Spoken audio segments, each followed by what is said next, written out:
add to the family's loss with anything I said or shared about this case.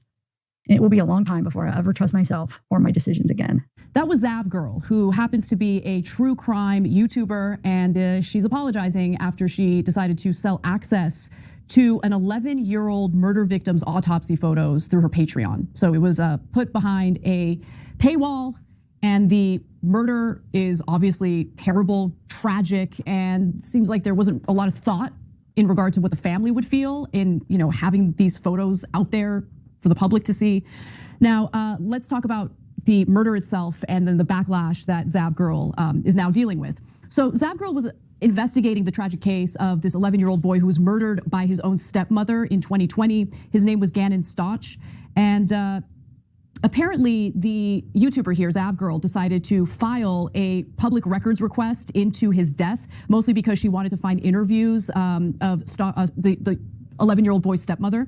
And so when she did that, she actually ended up receiving a large batch of documents, and it was basically the case file. And in that case file were photos of what had happened to him. She then put together a video about the case, which was only accessible to her patrons on Patreon. And the autopsy photos were included in that video. So before she offered the apology that we showed you all, she kind of issued a bit of a half apology. So I'm gonna read that to you right now. The reality of the situation is that different people feel differently about this. Some people online. Yeah. Look, guys, my heart goes out to the dad, and as much as humanly possible. Jesus, that's an 11-year-old boy, and he was stabbed to death by his stepmom. It's just an awful, awful story. And so when he says that it's evil, he can say anything he wants about it. He's got every right to speak out. But I make a huge distinction between him and the news anchors. It feels like everyone that's in, whether they're writing an article about it or talking about it on air, is sensationalizing it with, she was making money from selling these pictures. Wait a minute, she wasn't just selling that. It feels like everyone that's in, whether they're writing an article about it or talking about it on air, is sensationalizing it with, she was making money from selling these pictures. Wait a minute, she wasn't just selling that. It makes it seem like she's selling the pictures for $3 per picture. That's not what she was doing. So that mischaracterizes it as kind of clickbait to get you to hate her more. Right. And since everybody does this now in all forms of media, we all wind up hating each other to a maximum degree. So I got it, she did something awful. At some point, we gotta let up. That's my take on it. Thanks for watching the Young Turks. Who really are the Young Turks a bit tone deaf? Are they dishonest?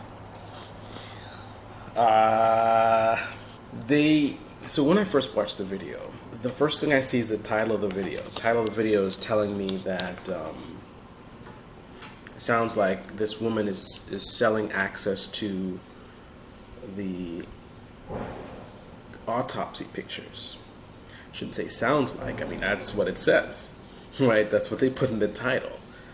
That she's selling access to these autopsy photos. I'm like, whoa, that's crazy. Not surprising. This is the kind of stuff that these YouTubers do. Anything for money, that's the name of the game, right? But then notice how in the beginning of the video, credit to them, they immediately, almost immediately, very early in the video, they clarify that it's not access to the photos, it's access to the video, which includes the photos. Okay, that's good context.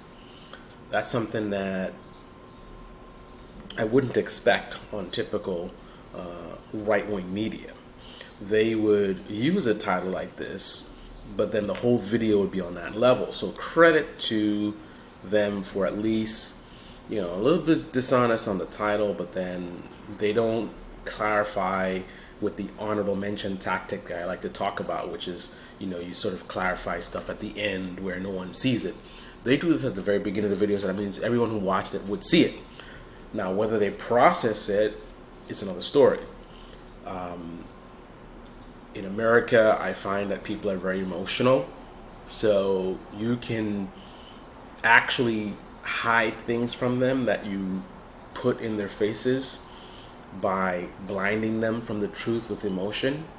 I mean, you start with a title that says, she's selling access to the photos. That's gonna give an emotional response to a lot of people. It's like, oh man, this is sick, she's sick, right? And then when you say, oh, it's the video, you give that context. Emotion is gonna blind a certain percentage of your audience from actually hearing that, right? Even though you said it to them and you did in the beginning, which is the best way to do it, right? Because again, most people will see that. right? As opposed to at the end where most people won't, get to that end of the video. But there is a percentage of people that it'll stick in their head. So you're selling access to photos, and then even though you immediately clarify, they still are stuck in that cloud of emotion where they still have this disgust. She's selling the photos, right? But then, to me, it's really tone deaf to at the end talk about how, everybody, which, everybody means without exception. So that means the Young Turks. That means they're telling on themselves, right? You could say they're being hyperbolic, which I'm sure that's the intention. But fact is, everybody includes them, right? So to at the end of the video talk about that it's, everyone's sensationalizing and they're putting it as, that she's selling photos. And you're saying this while there's a title on the screen that says selling access to photos. Like, okay. And now, if we want to really, really dig in and think deeply and not have an emotional response to this video, I'm critiquing them. I'm critiquing how the way they're presenting it. You could have an audience that has an emotional response which blinds them from the truth that you presented them with. But I don't want to also be, I am part of the audience, right? I'm just not commenting on it, but I don't want to do that myself in terms of, I don't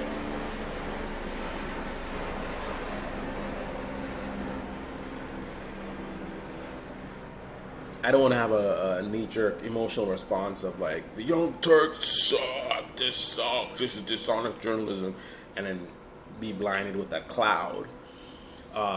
And not recognize additional details.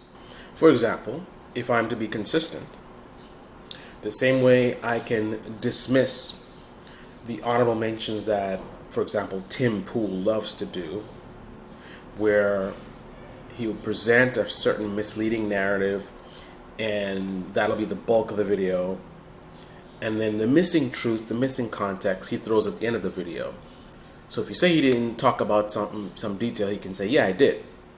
And more often it'll be his apologist subscribers that'll be telling you, no, he talked about it. He mentioned it. It's in his video. You didn't watch his video, right? That's the trick. But if I'm going to point out that people throw things at the end of their video to cover themselves because they know most people aren't going to see it, then I have to acknowledge that this condemnation that they did of other media talking about sensationalism, they did it at the end of the video. So that means most of the audience is not going to see that. However, this is not quite the same thing because when you do an honorable mention, you're omitting critical details of the story that you're talking about from the portion of the video that most audience will see, right? So the effect is that you're going to mislead people.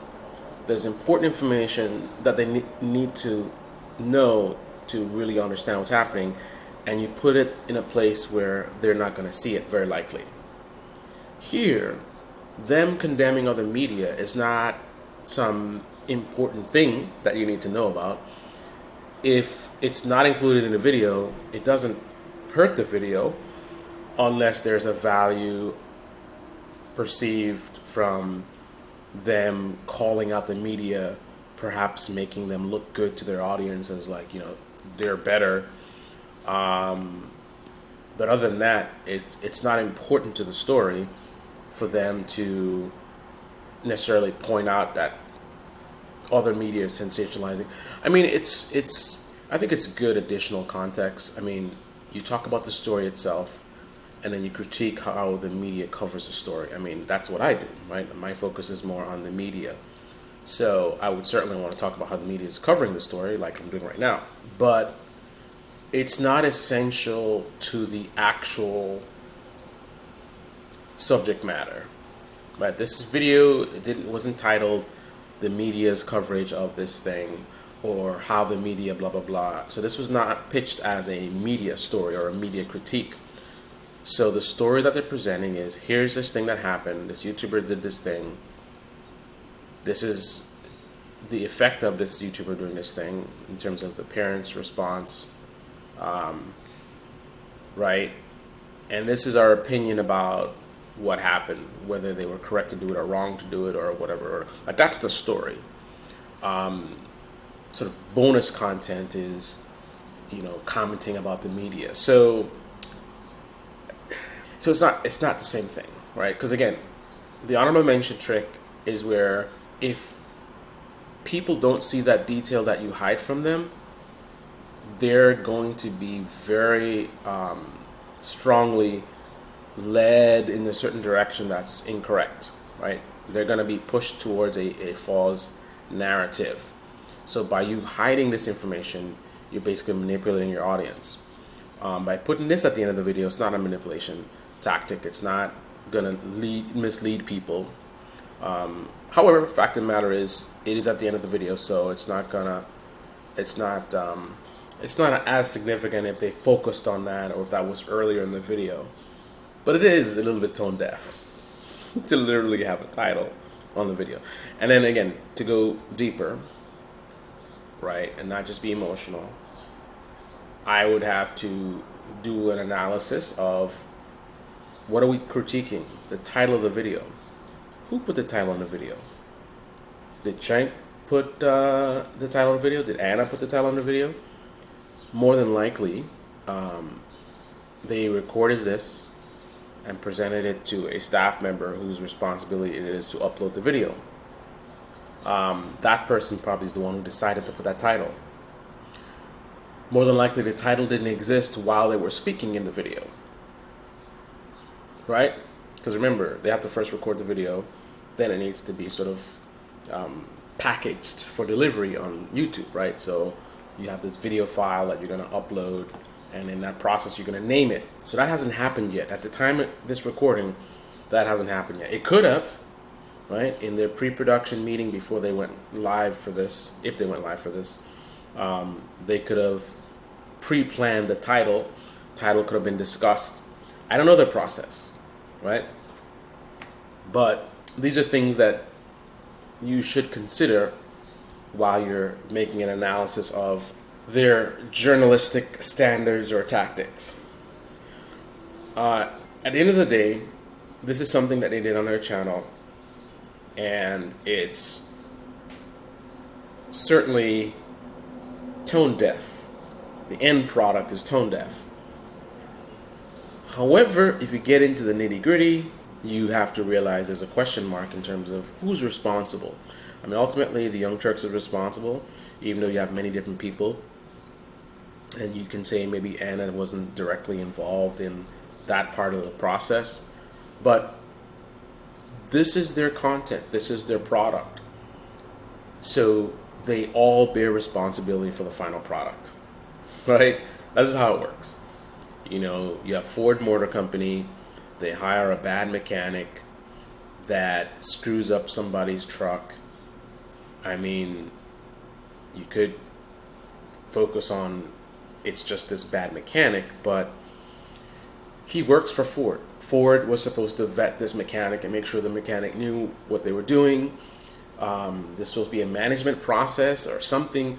They're supposed to have a process to make sure that the customer gets, the best quality product and service, right? So the idea of scapegoating to say, oh, it's just this one bad guy. No. At the end of the day, when you're a company, the product delivered, it's on the company, right? Whether the product sucks or not. You can't just highlight and say this is one bad person or something like that. Especially when it's not a one-off. And this is not a one-off. Anyway, I think I've said enough on this. What do you think about this? Comment below. This is Debate Me channel. Debate me in the comment section below. Click on the like button, subscribe, smash that bell. Be well.